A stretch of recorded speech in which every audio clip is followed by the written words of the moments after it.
el laboratorio. Recordamos cuál es la génesis, cuál es el origen de estas dos líneas, línea mieloide y línea linfoide. Tenemos una célula precursora hematopoyética pluripotencial, que es la que da el origen a estas dos líneas.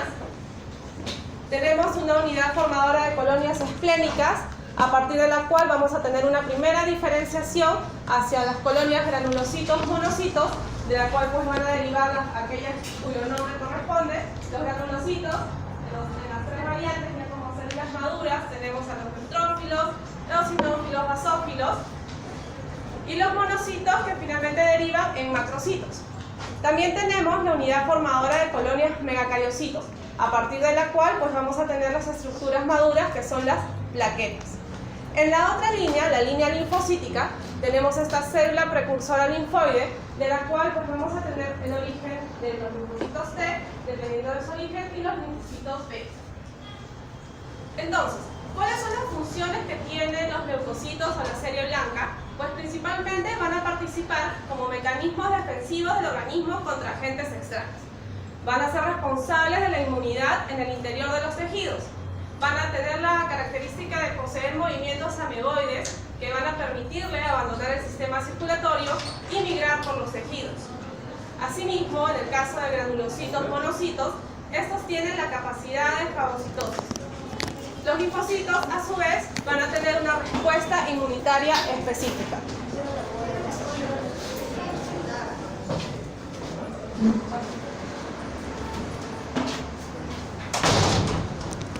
De polimorfonucleares, en el caso de linfos, monos y macrófagos, estas son las tres funciones principales, lo referente a quimiotaxis, movimiento ameboideo y diapedesis.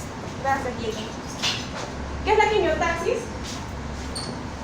Son conceptos que tenemos que todos conocemos, ¿verdad? Exacto.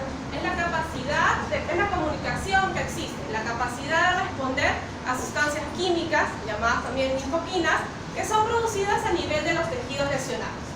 El movimiento ameboideo que habíamos mencionado es la forma de desplazamiento mediante prolongaciones citoplasmáticas llamadas pseudópodos. Y la diapedesis es la capacidad de atravesar los vasos sanguíneos. Recordamos cuáles son las fases de una fagocitosis completa, pues tenemos que se va a dar una captura del microorganismo. Recordamos pues esas prolongaciones a través de los pseudópodos, se va a incluir el microorganismo en el interior de esta célula, se va a dar la formación correspondiente de un fagosoma y los lisosomas van a vertir dentro de ese fagosoma sustancias químicas que van a destruir al microorganismo. Entonces, los leucocitos los vamos a poder clasificar para poder estudiarlos en el laboratorio dependiendo de sus características. Características que pueden ser a nivel de presencia de gránulos citoplasmáticos o a nivel de presencia de núcleos. Es así que tenemos que los neutrófilos, eosinófilos y basófilos se caracterizan pues por presentar gránulos citoplasmáticos y por ser polimorfonucleares, es decir, poder tener más de un núcleo. En cuanto a valores de referencia que se manejan en el laboratorio, pues la cantidad total, el recuento total de glóbulos blancos se estima que debería estar en el rango de 4.500 a 11.500 células por milímetro cúbico, de las cuales tenemos que, ya en un recuento diferencial, las más predominantes van a ser los neutrófilos segmentados, seguidos de los linfocitos que pueden llegar hasta un 35%, en menor proporción porque los monocitos, los eosinófilos, los neutrófilos bastones y los basófilos. En el caso de los granulocitos, pues recordamos de nuevo cuál es la evolución. Nos habíamos quedado en la unidad formadora de colonia granulocito-monocito, de la cual a partir de estímulos, como por ejemplo la interleuquina 3, vamos a tener que se da la deriva esta célula hacia un mieloblasto, su primera fase de desarrollo, de diferenciación. Luego del mieloblasto vamos a pasar al promielocito, donde ya se da una diferenciación a nivel del núcleo. Luego el mielocito, el núcleo del citoplasma van variando, van apareciendo mayor cantidad de granulaciones. El metamielocito, que tiene la característica forma de frijolito a nivel del núcleo. La banda, que es la característica célula inmadura. Y finalmente el neutrófilo. Recordar que los granulocitos pues vamos a poder tenerlos en diferentes compartimentos a nivel del organismo. Principalmente pues a nivel de médula ósea podemos tener una gran proporción, casi un 50% a nivel de adheridos al endotelio, otros a nivel de sangre periférica y también presentes en los tejidos. Es decir, en estos 4 compartimentos es que podemos encontrar un buen recuento de leucocitos. Y pues lo que evaluamos a nivel sanguíneo es solo una porción. En cuanto a los granulocitos, cuando hablamos de los neutrófilos, pues se sabe que tienen unos gránulos que van a contener diferentes enzimas, las cuales van a participar y van a liberar diferentes sustancias en el fagosoma, pues para destruir los microorganismos que van a fagocitar. ¿Qué liberan estos gránulos? Pues tenemos peróxido, mieloperoxidasa, superóxido, aniones, también activadores de complemento, colagenasas, lisocimas y proteasas. Todas estas sustancias incluso pueden ser dañinas para el propio neutrófilo. Es así que en muchos casos puede haber destrucción de la propia célula, generando y pasando a ser estas enzimas como pirógenos endógenos, y pues son los responsables de que el paciente presente fiebre.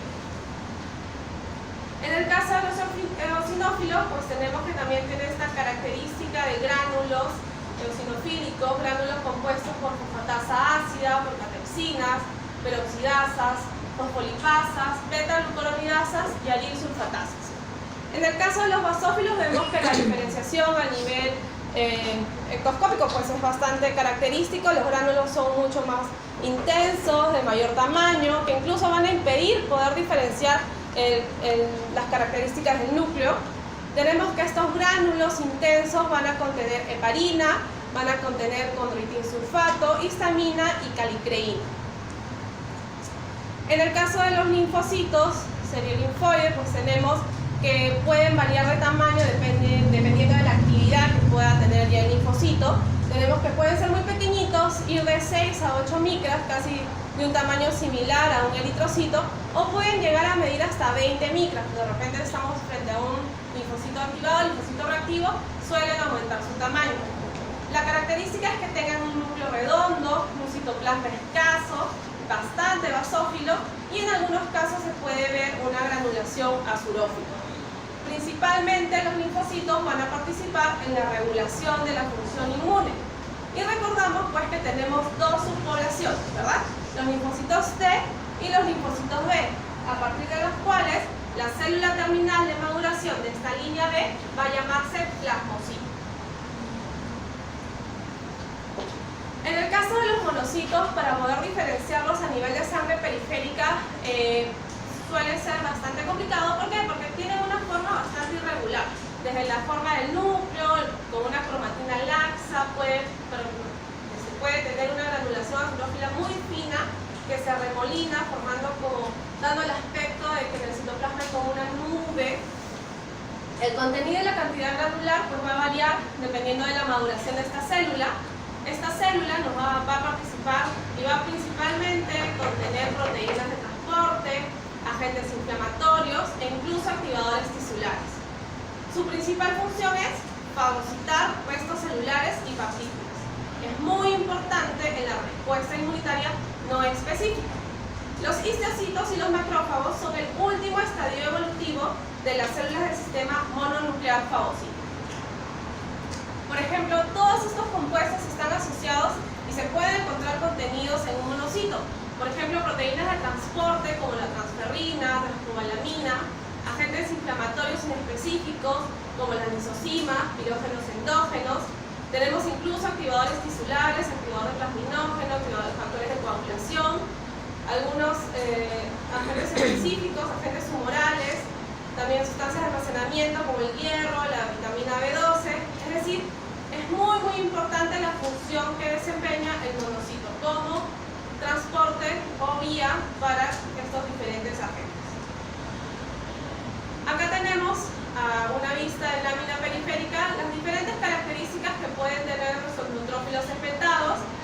Vemos que el núcleo se divide de manera irregular, no en una cantidad definida, pero sí debe haber más de 2 o 3 segmentos ya separados. En el callado, que es el estadio anterior a un segmentado, vemos que todavía este núcleo mantiene esa unidad, suele torcerse, generar formas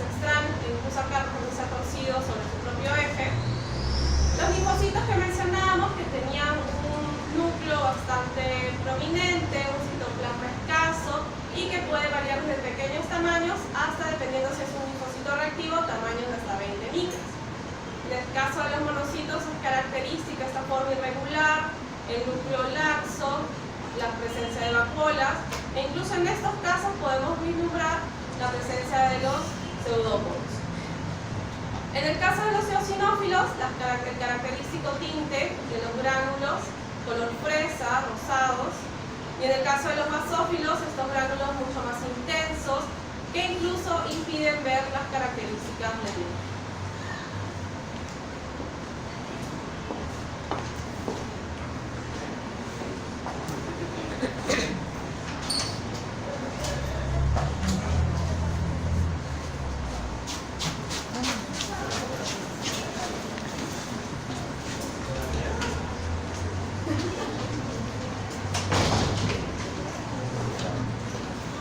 Listo, entonces, ahora, ¿cómo vamos a evaluar y cómo vamos a encontrar algunas características en situaciones patológicas en el laboratorio?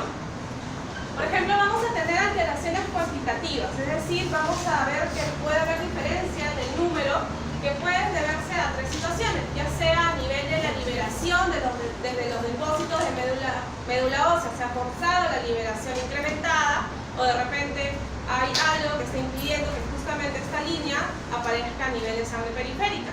También puede haber cambios en la proporción de los depósitos periféricos circulantes o también cambios asociados o causados por una enfermedad.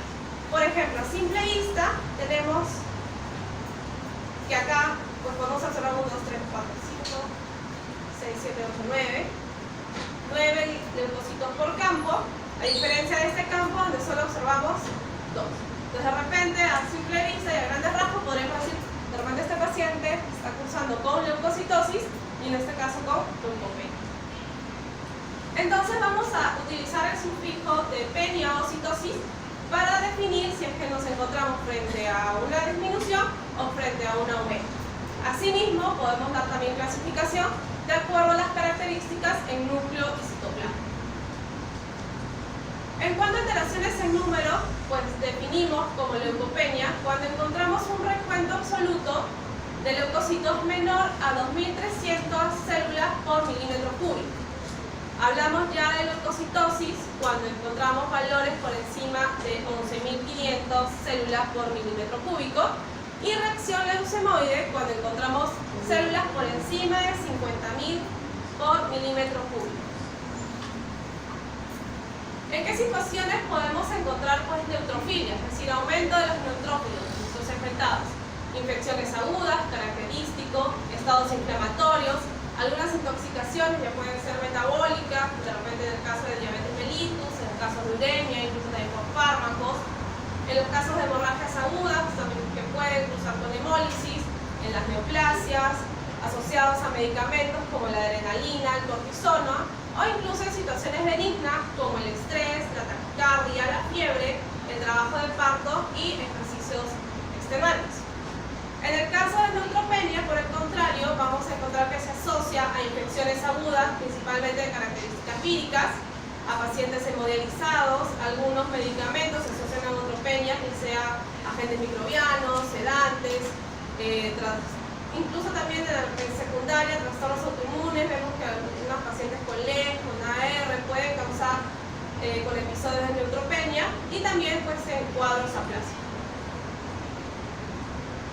Definimos a granulocitosis cuando existe ausencia completa de granulocitos. Neutrofilia cuando encontramos más de 8.600 neutrófilos por milímetro cúbico, y es decir, va a representar más del 80% de los leucocitos van a representar los neutrófilos. En el caso de neutropenia podemos clasificarla en 3 grados. Hablamos de una neutropenia leve si es que encontramos todavía recuentos entre 1.000 a 1.800 células, glóbulos blancos por milímetro cúbico, bueno, en este caso neutrófilos. En el caso de una neutropenia moderada, cuando la encontramos por encima de 500, por debajo de 1.000. Y en el caso de severa, pues cuando encontramos muy disminuida por debajo de 500 neutrófilos por milímetro cúbico. En el caso de los eosinófilos vemos que podemos encontrar este tipo de células en los casos de enfermedades autoinmunes, enfermedades alérgicas asociadas también a parasitosis, algunos medicamentos como la adrenalina, la ampicilina, nicotina, el ácido nalidíxico pueden cursar con eosinofilias transitorias, enfermedades de la piel, característicos los eczemas, dermatitis, psoriasis. Puede haber un cuadro de eosinofilia pulmonar que va a permitirnos ver a nivel de sangre periférica una eosinofilia marcada. El síndrome hipereosinofílico, característico en síndromes mielodisplásicos o en leucemias de línea eosinofílica. En los casos de eosinopenias, principalmente, y bien para encontrar, alteraciones metabólicas y endocrinas.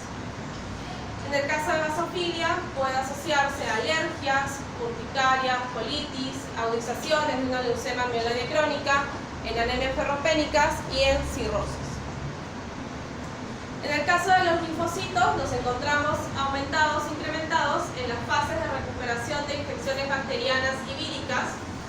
Podemos cursar con una linfocitosis reactiva en los casos de infecciones por estreptococo beta, citomegalovirus, en los casos de algunos fármacos.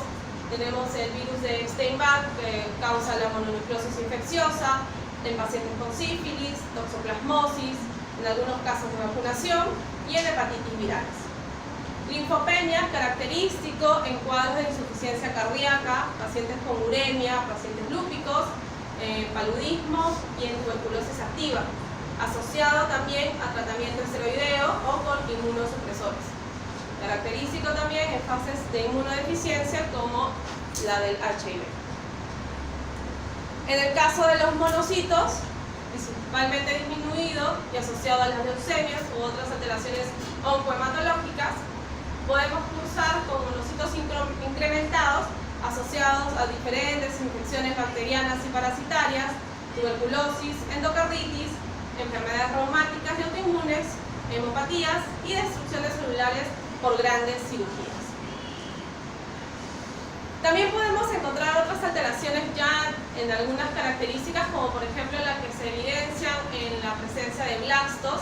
Tenemos nucleolos prominentes en mayor número y principalmente asociados a cuadros oncohematológicos como las leucemias agudas o linfomas leucemizados.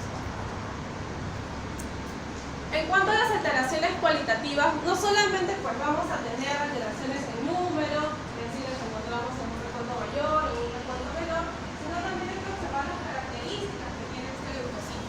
Por ejemplo, vemos acá que tiene muchas granulaciones, ¿no? Hay alteraciones citoplasmáticas, vemos acá presencia de vacuolas, vemos esta deformidad a nivel del núcleo.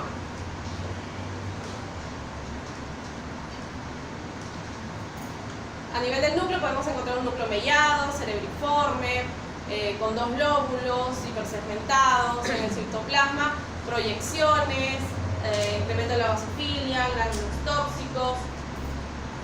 Por ejemplo, en este caso estamos con una célula característica de una anomalía de Felgenweg, principalmente que afecta la línea de granulocitos, y estas células características las podemos encontrar en situaciones como quemaduras, algunas reacciones a fármacos, infecciones, síndromes mielodisplásicos y leucemias agudas. Esta es otra variante bastante infrecuente, un núcleo en anillo, también asociado a patrones oncohematológicos. Este característico núcleo hipersegmentado asociado a las anemias megaloblásticas, las de la mano, síndromes mielodisplásicos y leucemias mieloides crónicas también pueden presentar este cuadro, pero principalmente y se asocia característicamente a las anemias megaloblásticas.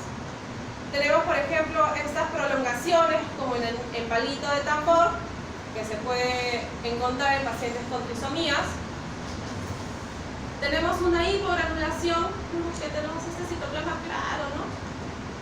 Que incluso nos podría hacer confundir, se supone que ese es un neutrófilo, y por característico en algunas patologías oncohematológicas.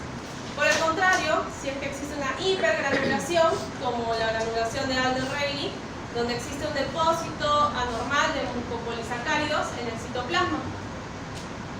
Asimismo, también tenemos hipergranulación por infecciones o quemaduras. Luego tenemos, en alteraciones citoplasmáticas, los cuerpos de Doyle, que son cadenas paralelas de RNA ribosómico que van a generar esta presencia de estructuras lineales de color basófilo y que generalmente se pueden encontrar en infecciones, quemaduras, cirugías y embarazos. Tenemos también estos precipitados, estos gránulos grandes que son peroxidasa positivo y generalmente asociados a la anomalía de Chedia, que viene acompañado de otras disfunciones a nivel de las plaquetas, va a tener plaquetas anormales con trombocitopenia. Entonces, los pacientes van a cursar también con sangrados. Tenemos estas células características, las células peludas, llamadas así porque tienen estas prolongaciones como pelitos que llaman mucho la atención cuando uno las observa al microscopio. Son principalmente linfocitos, estamos hablando acá de línea linfoide, con proyecciones citoplasmáticas con aspecto de pelos y es típica de las tricoleucemias. En el caso de células de Gaucher, miren, tienen esta alteración citoplasmática característica, como si hubiera en el interior un pañuelo arrugado, un papel de seda arrugado. Y estas se asocian a la enfermedad de Gaucher, donde existe una acumulación patológica de glucocerebrófilo. Otras alteraciones del citoplasma tenemos los bastones de Auer, principalmente presentes en leucemias mieloides, y tenemos que son como agujitas en color rojo violáceo en el citoplasma. Tenemos también la presencia de, simulan astillas, también como agujas, color rojo, y asociados a las leucemias promielocíticas. En el caso de las células LE, ¿cuándo pedimos células LE? ¿Qué es una célula LE? Es un polimorfo nuclear que ha fagocitado material nuclear. Sabemos que en el lupus pues vamos a tener anticuerpos, ¿no? El ANA, el anti-DNA, que van a generar la apoptosis de algunas células. Característicamente tienen esta forma, así las podemos visualizar al microscopio. Sin embargo, el procedimiento para poder llegar a obtener estas células es bastante engorroso, por lo que no es muy frecuente que se realice en el laboratorio de Ortiz. Y principalmente se solicita en los casos de lupus eritematoso sistémico. En el caso ya del hemograma, ¿cómo es que se realiza la fórmula leucocitaria en el laboratorio? Habíamos mencionado nuestros rangos de referencia, los leucocitos totales van de 4.500 a 11.500. Esto nos va a representar el 100%, de los cuales las diferentes fracciones, los diferentes recuentos porcentuales, vamos a tener a la cabeza neutrófilos, seguidos por linfos, monos, eos y vasos. Tenemos que en el hemograma vamos a poder evidenciar algunas alteraciones que pueden estar asociadas a variaciones fisiológicas, como en el embarazo, la actividad física, el clima, ayuno, estrés, trabajo de parto o la edad, o también asociadas a variaciones patológicas, como la fiebre, procesos inflamatorios, desórdenes oncohematológicos, procesos infecciosos bacterianos y virales. Por eso es muy importante para el laboratorio la información que ustedes como clínicos van a enviar, su sospecha de diagnóstico, los síntomas y síntomas de su paciente, para así poder permitir y asociar si es que las alteraciones que vamos a encontrar en el hemograma y en su recuento pues se deben y corresponden. Para realizar el recuento diferencial de leucocitos tenemos este método clásico, que es el método manual, donde vamos a realizar a través de un frotis, una lámina periférica que tiene estas porciones, cabeza, cuerpo, cola. Vamos a poder evaluar, para esto esta lámina debe tener la zona de recuento, que es la zona del cuerpo, que es la zona ideal para la lectura. Tenemos que evaluar que esté una atención bien realizada, que nos permita diferenciar las diferentes estructuras de estas células, y también va a depender mucho de la experiencia o el ojo del que está leyendo el microscopio. Entonces vemos que hay varios factores, ¿no?, que participan. Y mínimo tenemos que contar entre 100 a 200 leucocitos. 100 a 200 leucocitos ya en su práctica de laboratorio van a hacer eso. Van a contar 500 leucocitos. No, y van a palotear. En este caso hay un pianito abajo, pero a eso se le dice pianito. Pero van a tener que hacer paloteo, ¿no? Neutrófilo 1, eosinófilo 1, vaso 1, neutro otro, y van baloteando. Así hasta llegar a las 100 estructuras. Y de acuerdo a eso van a poder sacar su diferencia. Sin embargo, felizmente la ciencia avanzó y ya en el laboratorio ya no es necesario estar haciendo este recuento. ¿Se imaginan? Tener 500 hemogramas en un día para trabajar los recuentos diferenciales. ¿Cómo salían? Todos. Pero felizmente ahora existen métodos automáticos que en una sola muestra, en un solo aspirado de una pequeña fracción de esta muestra, se pueden leer hasta 10.000 a 30.000 leucocitos. ¡Qué maravilla! Y nos va a permitir realizar un análisis citoquímico de acuerdo a las características. Recuerdan que había unos gránulos que tenían diferentes enzimas. Esas enzimas, aunque la presencia de esos gránulos nos va a permitir incluso trabajarlas en el laboratorio para identificarlas luego en un histograma. Necesitamos un volumen pequeño de muestra, por eso las muestras de los neonatos podemos analizarlas con solo 1 mililitro de muestra y es de procesamiento rápido. ¿Qué metodología se utiliza? Es la impedancia de leucocitos. Se realiza el conteo gracias a la adición de un lisante que va a ocasionar la salida del agua del citoplasma, ocasionando que la membrana se adhiera al núcleo y vamos a permitir medir y diferenciar las características de ese núcleo. Estas células así, con estas características, van a pasar por una abertura que va a generar impulsos eléctricos, que van a depender de acuerdo, que van a variar en intensidad de acuerdo al tamaño o a la complejidad que tiene. Es así que vamos a tener un histograma que va a ubicar las células en estas diferentes porciones de acuerdo a su tamaño. Por ejemplo, los pequeñitos se quedan acá, en la primera zona, por tamaño, los linfocitos. Los de mediano tamaño, por ejemplo, los eosinófilos al medio, y los de mayor tamaño, como los granulocitos, al final. Luego tenemos otra metodología, que es la de citometría de flujo, donde tenemos los dos ejes, el forward scatter, el side scatter. El forward, que nos va a permitir diferenciar de acuerdo al tamaño, cuanto más alejado del eje, es de mayor tamaño. Y en el caso del side scatter, cuanto más alejado del eje es porque tiene mayor complejidad del citoplasma. Es decir, un granulocito es de mayor tamaño, sabemos que tiene muchos gránulos, vamos a encontrarlo hacia el lado derecho superior. En el caso de los linfocitos, son de menor tamaño, los vamos a encontrar y no tienen mayor complejidad en su citoplasma, vamos a encontrarlos hacia el lado inferior izquierdo. Incluso así lo podemos diferenciar y luego vamos a corroborar toda esta información siempre a nivel de la lámina periférica. Por ejemplo, esta es la distribución que encontraríamos. Los neutrófilos, que son grandes a esta altura, los eosinófilos también, pero son menos complejos en gránulos, los monocitos, basófilos y los linfocitos, ¿no? Recordamos, neutrófilos, esquina superior derecha, linfocitos, esquina inferior izquierda. ¿A qué nos referimos cuando mencionamos que un paciente tiene desviación izquierda? Pues generalmente lo asociamos con la presencia de núcleos en bastón que tienen estos bordes paralelos, ligeramente estrechados y que pues pueden presentar diferentes formas. ¿En qué situaciones encontramos desviación izquierda? Infecciones. Hay situaciones fisiológicas también. Trabajo de parto, estrés, quemaduras. Las granulaciones tóxicas son granulaciones primarias de mayor tamaño al normal en el citoplasma de los leucocitos, aunque es mucho más intenso. Pero este vendría a ser como un leucocito normal. Pero vemos que estas se diferencian, ¿verdad? Y son granulaciones azurófilas, principalmente constituidas por RNA, que nos va a indicar entonces que es un signo de alto recambio celular. Y principalmente lo encontramos en infecciones graves, es decir, en pacientes sépticos. En el caso de presencia de vacuolas, generalmente esta es una característica de los monocitos. ¿Por qué? Porque van a corresponder a vacuolas fagocíticas.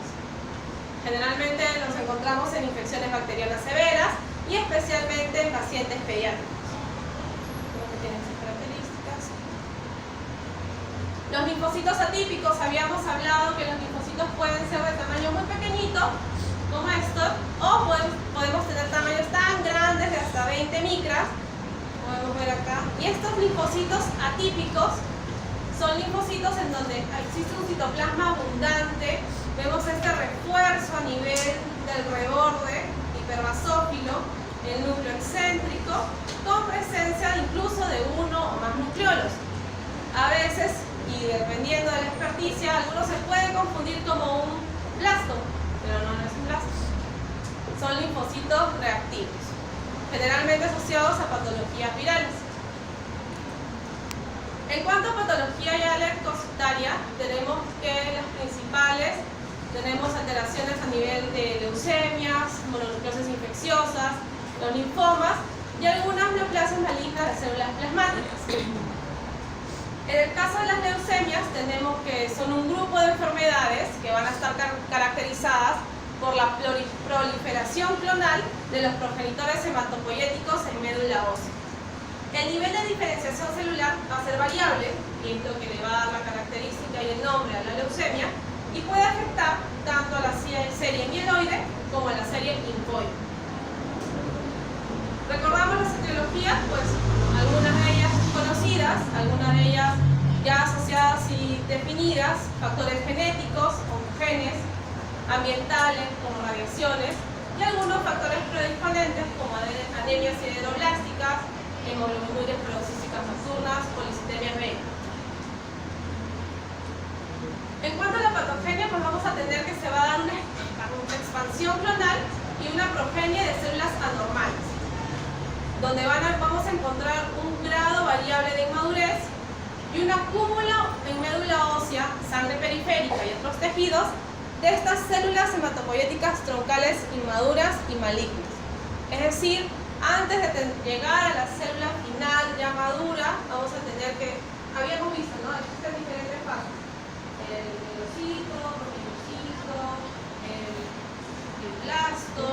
Podemos encontrar en cualquiera de esos estadios que se detiene y se va a generar una expansión clonal. Luego estas, porque va a haber una producción exagerada de las mismas, van a aparecer también a nivel de sangre periférica. ¿Con qué llegan nuestros pacientes? Pues principalmente con síntomas como sistémicos, como pérdida de peso, fiebre, infecciones frecuentes, incluso llegan con disnea, falta de aire, debilidad muscular, dolor o falta de elasticidad a nivel de huesos y articulaciones, sudores nocturnos, sangrado fácil, moretones, hepatoesplenomegalia, adenomegalias, cansancio, pérdida de apetito. ¿Qué pruebas de laboratorio le pedirían a ese paciente que viene con todos estos síntomas? ¿Ya? ¿Qué más? Nada, solo borramos.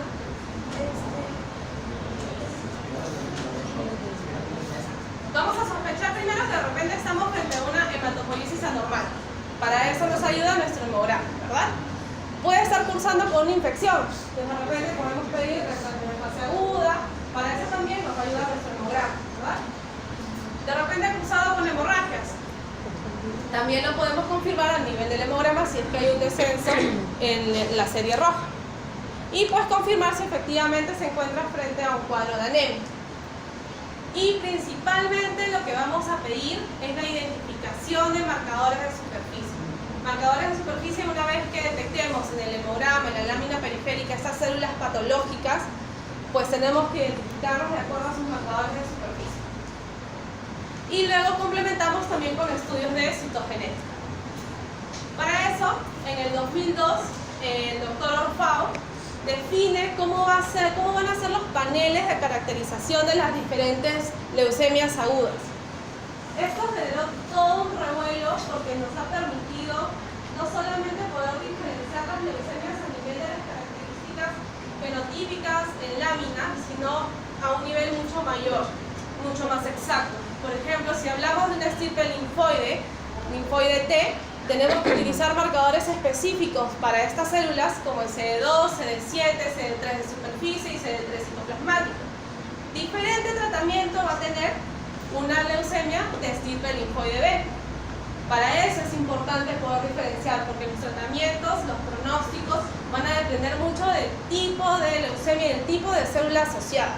Tenemos que pueden ser linfoides B, linfoides T, mieloides. Es decir, desde el 2002 ya esta es la tendencia. Y cada vez se va dando mayor número de marcadores que nos permite llegar con mayor detalle y a una caracterización mucho más específica del tipo de leucemia.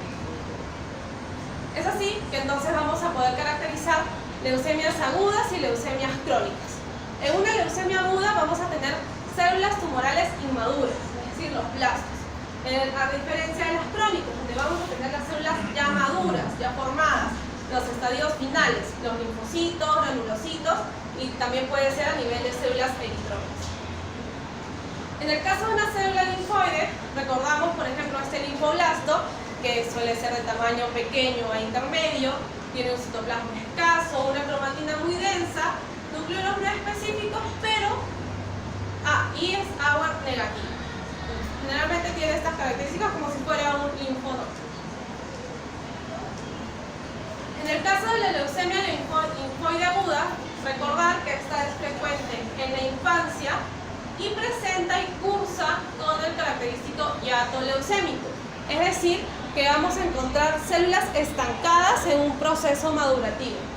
Bien, vamos a encontrar estas células inmaduras, estancadas, y luego vamos a encontrar en sangre periférica las maduras, pero normalmente tienen esos estadios intermedios.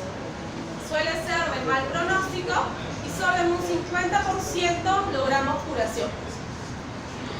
En el caso de la leucemia linfoide crónica, esta por el contrario va a afectar a edades avanzadas, suele cursar asintomático, el paciente llega, no sabía por qué se sentía cansado, sin mayores síntomas asociados, pero vamos a encontrar una leucocitosis intensa.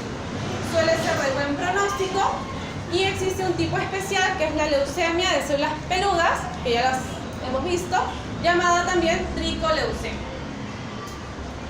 En el caso del linaje mieloide podemos tener tres principales patologías. La leucemia mieloide aguda, es decir, presencia de células inmaduras, desórdenes mieloproliferativos crónicos, con células mieloides maduras bien diferenciadas, o síndromes mielodisplásicos, con células mieloides con maduración anómala. Esta es una célula mieloide que es de gran tamaño, de citoplasma regular, cromatina laxa y fina, nucleolos prominentes y Auer positivo, diferente a nuestra célula linfoide, ¿verdad? Este tiene Auer y nucleolos prominentes. Por ejemplo, acá tenemos los mieloblastos, bastante irregulares, nucleolos prominentes. Este es una médula. En sangre periférica también pueden aparecer. Tenemos que anteriormente la OMS realizó una clasificación de estas leucemias mieloides agudas. Y esta clasificación fue en base a la morfología que se encontraba en la lámina periférica.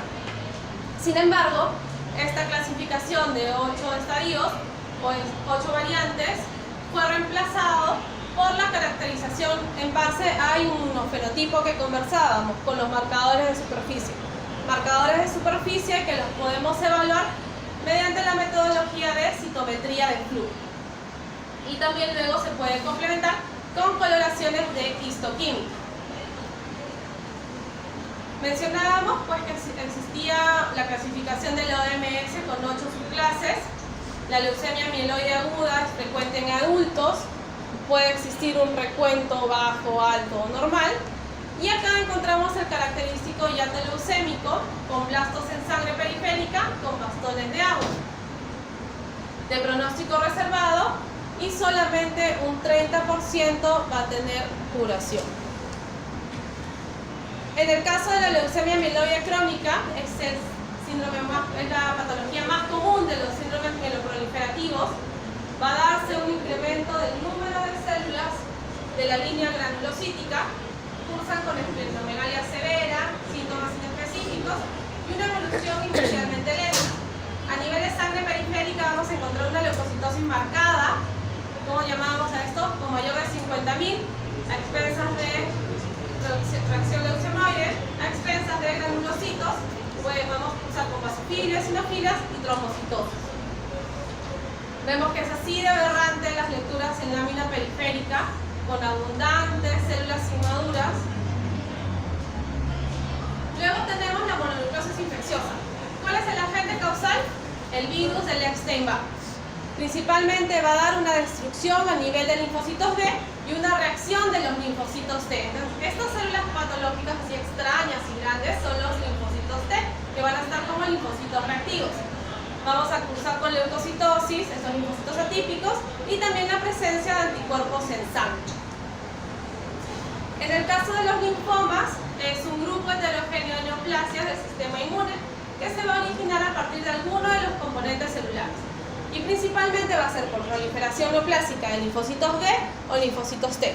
Y suelen ser tumores sólidos. En el caso de los conocidos, pues tenemos el linfoma de Hodgkin, que tenemos 5 subtipos, y el linfoma no Hodgkin de 30 subtipos. Podemos tenerlos en línea linfocitos B, linfocitos T y células NK. Principales diferencias entre un no Hodgkin y un Hodgkin, pues el no Hodgkin es 90% del linaje B.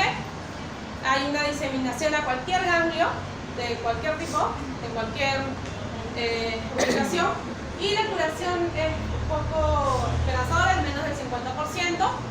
Y en el caso del linfoma Hodgkin se encuentra la presencia característica de las células de red Sternberg, generalmente que las encontramos en las biopsias de las adenopatías de los ganglios. La diseminación es a nivel de ganglios adyacentes y suele tener un buen pronóstico con una curación de hasta el 80%. Recuerden esta célula que es característica del linfoma de Hodgkin.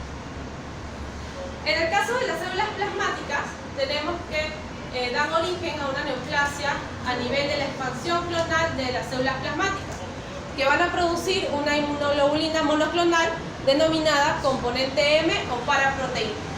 Esta patología, mieloma múltiple, se va a caracterizar por una proliferación multifocal a nivel de médula ósea, que es a través de la cual, en la muestra de médula ósea, es donde vamos a hacer el diagnóstico.